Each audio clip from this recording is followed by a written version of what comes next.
Hello guys, welcome to my YouTube channel and welcome to my new another blog.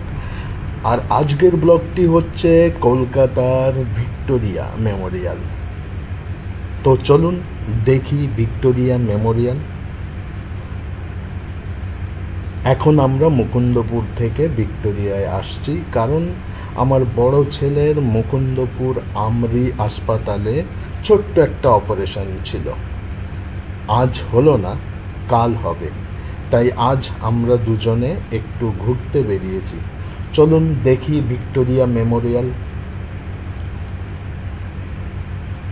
এখানে এসেছি ভালো করে Victoria shoot করব বলে, কিন্তু এই ম্যাডাম বলে কি না ক্যামেরা অ্যালাউ নেই। আমি তো অবাক, ড্রোন আর ক্যামেরা দুটোই বলছে ব্যান্ড। আমার তো মনে হচ্ছিল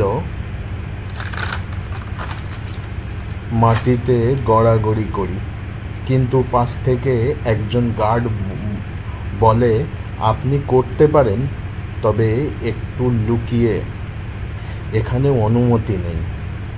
তারপর একটু স্বস্তির নিঃশ্বাস ফেললাম, যাক আমি শ্যুট করতে পারবো অবশেষে। তো চলুন দেখি, কি অসম্ভব সুন্দর। এটা যদি আমি আপনাদেরকে দেখাতে না পারতাম তাহলে আমার যে কি খারাপ লাগতো বোঝাতে পারতাম না। তো চলুন দেখি। দেখুন কি সুন্দর, যার কোনো বর্ণনাই করা যায় না। এটাকে নাকি বলে কলকাতার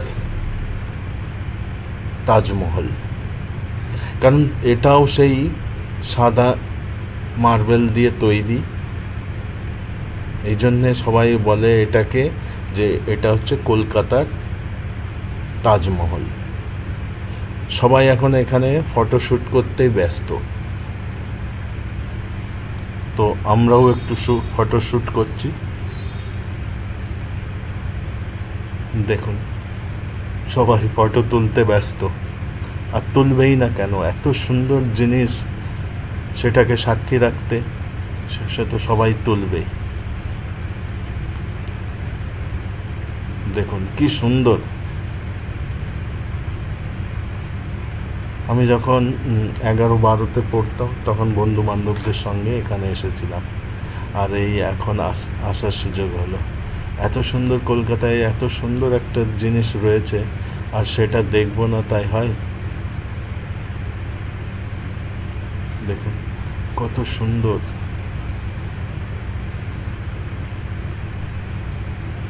উপরে একটা পরী আছে, ওটা হওয়ার সঙ্গে সঙ্গে ওটা ঘোরে, কিন্তু এখন ওটা অকেজ হয়ে গিয়েছে, নষ্ট হয়ে গিয়েছে, এখন আর সেটা হয় না।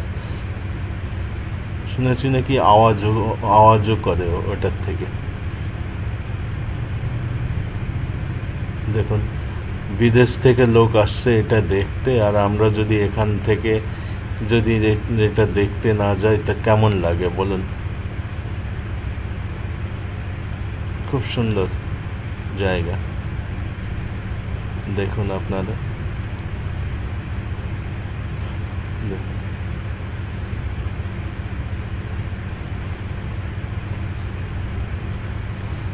এত সুন্দর জিনিস ব্রিটিশ সরকাররা যেতে যেতে এটা রানী ভিক্টোরিয়ার স্মরণে এটা বানিয়ে রেখে গেছে। অসম্ভব সুন্দর। প্রচুর ভিড় হয়, দেশ বিদেশের বিভিন্ন জায়গা থেকে লোক এটা দেখতে আসে। এরা এই যে পিছনে, আমার পিছনে দেখছেন, এরা নাগাল্যান্ড থেকে এসেছিল। দেখুন এটা হচ্ছে সামনের দিক, ভিক্টোরিয়ার সামনে। আমরা প্রথম দেখেছিলাম সেই একটা সিনেমায়, ভিক্টোরিয়ার একটা গান ছিল, প্রসেনজিৎ আর দেবশ্রী।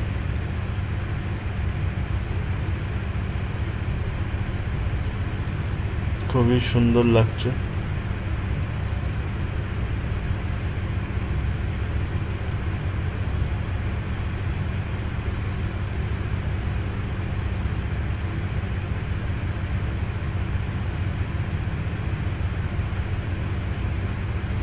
এরা বিদেশ থেকে এসেছে, এরা চারপাশ দিয়ে ঘুরছে। এটা হচ্ছে ভিক্টোরিয়ার ভিতরের অংশ। এখানে ভিক্টোরিয়া, রানী ভিক্টোরিয়ার মূর্তি বসানো আছে।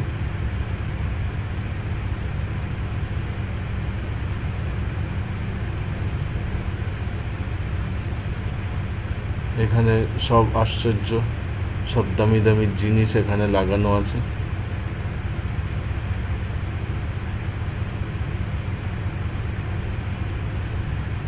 তখনকার অস্ত্রশস্ত্র মিউজিয়াম হিসাবে এখানে রাখা আছে।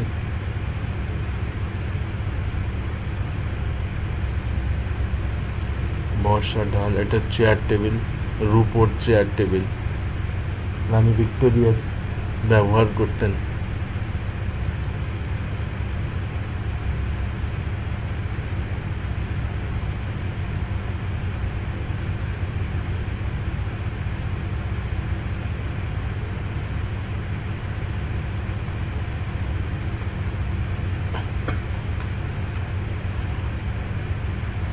তরবারি, ঢাল তরবারি, অনেক কিছু আছে।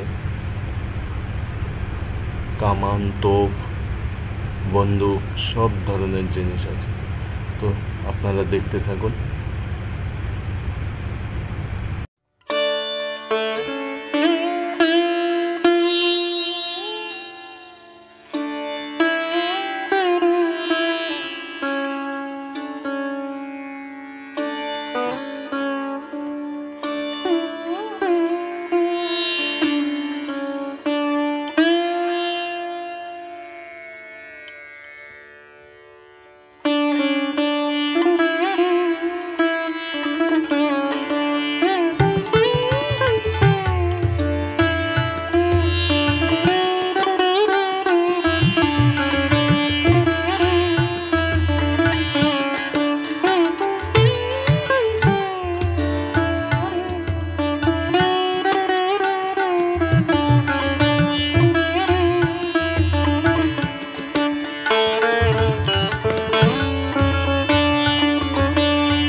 তো এই ভিক্টোরিয়া মেমোরিয়ালের মধ্যে অনেক দামি দামি জিনিস আছে। আমরা অনেক সময় নষ্ট করে এই জিনিসগুলো তুলেছি। নিশ্চয়ই কোনো কারণ আছে, আপনারা এটা সময় করে এগুলো একটু দেখে নেবেন। খুবই সুন্দর সুন্দর জিনিস, খুবই দামি দামি জিনিসগুলো এখানে সংগৃহীত করে রাখা আছে আমরাও সময় নষ্ট করে এইগুলো আপনাদের জন্য তুলে রেখেছি। আপনারা সময় করে এগুলো একটু ভালো করে দেখবেন। অনেক মূল্যবান জিনিস আছে, আমি বলছি আপনারা একটু ভালো করে দয়া করে দেখবেন। অনেক মূল্যবান জিনিস আছে যা আপনি আপনার নেক্সট জেনারেশনকে দেখিয়ে দিয়ে যেতে পারেন। বিভিন্ন বিপ্লবীদের, বিভিন্ন ওই সময়কার মানে যুদ্ধে, এটা হচ্ছে রবার্ট ক্লাইভ। তো ক্লাইভের এই ফটোগুলো আপনারা ঘরে বসে দেখতে পাচ্ছেন। এইবার উপরে যাব, উপরে হচ্ছে বিপ্লবীদের বিভিন্ন কার্যকলাপের সব কিছু নথিপত্র সব কিছু এখানে এক্সিবিশন করা আছে, এখানে সব দেখানো আছে।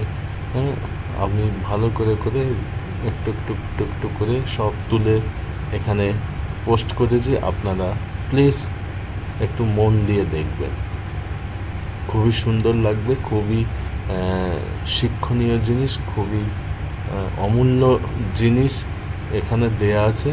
আপনারা কাইন্ডলি একটু ভালো করে দেখবেন। এই যে ওই সময়কার বিপ্লবীরা যেসব বম বানাতো, যেসব পিস্তল ওদের কাছে ছিল, এগুলো সেই সবগুলো এখানে মেনশন করা আছে। দেশটা এমনি স্বাধীন হয়নি, বেশিরভাগই আমাদের পশ্চিমবঙ্গ বা আমাদের কলকাতা থেকে বা কলকাতার আশেপাশে বাঙালিরাই বেশি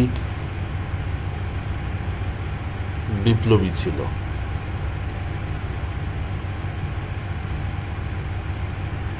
আর সারা ক্রেডিট মহাত্মা গান্ধী নিয়ে গেল, জওহরলাল নেহরুরা নিয়ে গেল।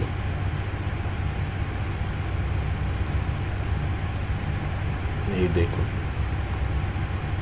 রাসবিহারী বসু, দিল্লি বম কেস, অনেক অনেক মূল্যবান সব জিনিস এখানে দেয়া আছে। আমরা কাইন্ডলি একটু মন দিয়ে দেখবেন। রাসবিহারী বসু সম্বন্ধে লেখা আছে এখানে, আরও অনেকে আছে, তাদের সম্বন্ধে এখানে বিস্তারিতভাবে সব দেয়া আছে। আপনারা মন দিয়ে দেখবেন, এগুলো পুশ করে করে ভিডিওটা থামিয়ে থাকি, আপনারা দেখবেন। আজাদ হিন্দ বাহিনী, নেতাজি সুভাষচন্দ্র, যেসব লড়াই, সেই সবের কাহিনীগুলো এখানে দেয়া আছে। বিভিন্ন বিপ্লবীরা বিভিন্নভাবে যখন ইংরেজদের বিরুদ্ধে লড়াইয়ের যে প্রস্তুতি নিয়েছিল, যখন সেই সবই যে কাহিনী এখানে লেখা আছে। যতীন্দ্রনাথ মুখোপাধ্যায় কী করেছিলেন, এই যে সূর্য সেন, আরও অনেকে আছে। তো আপনাদের অনুরোধ রইল, আপনারা এটা দেখবেন, মন দিয়ে দেখবেন। আর আমার এই ভিডিওটা ভালো লাগলে লাইক, কমেন্ট, শেয়ার করবেন। আর চ্যানেলটিকে সাবস্ক্রাইব করে রাখবেন। আমি আরও সুন্দর সুন্দর জিনিস আপনাদেরকে উপহার দেওয়ার চেষ্টা করব। এই লোকটার জন্যেই সম্ভব হয়েছে, ইনিই আমাদেরকে দেখাতে পারমিশন দিয়েছিল। বাই।